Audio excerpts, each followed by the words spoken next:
な箱に沿ってなんだか怖い。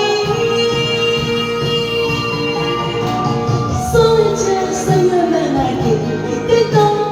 冷たく背中を向けたけど、今でも本当は好きなのとつやいてみる。もう一度もう一度生まれ変わってもう一度もう一度巡り会いたいね。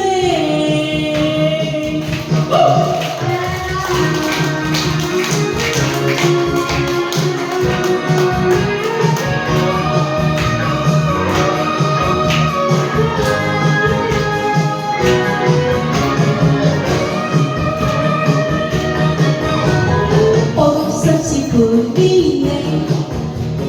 こんな真夜中にあなたから電話をくれるなんて。おかしくない真面目な声で私に迫るから眠気も覚めた。もしも今でも一人なら映画みたいな恋をして愛を育ててみたいねと笑ってみせる。それじゃあさよならこれきっと冷たく受話器は置いたけど、涙がしがつきあって出す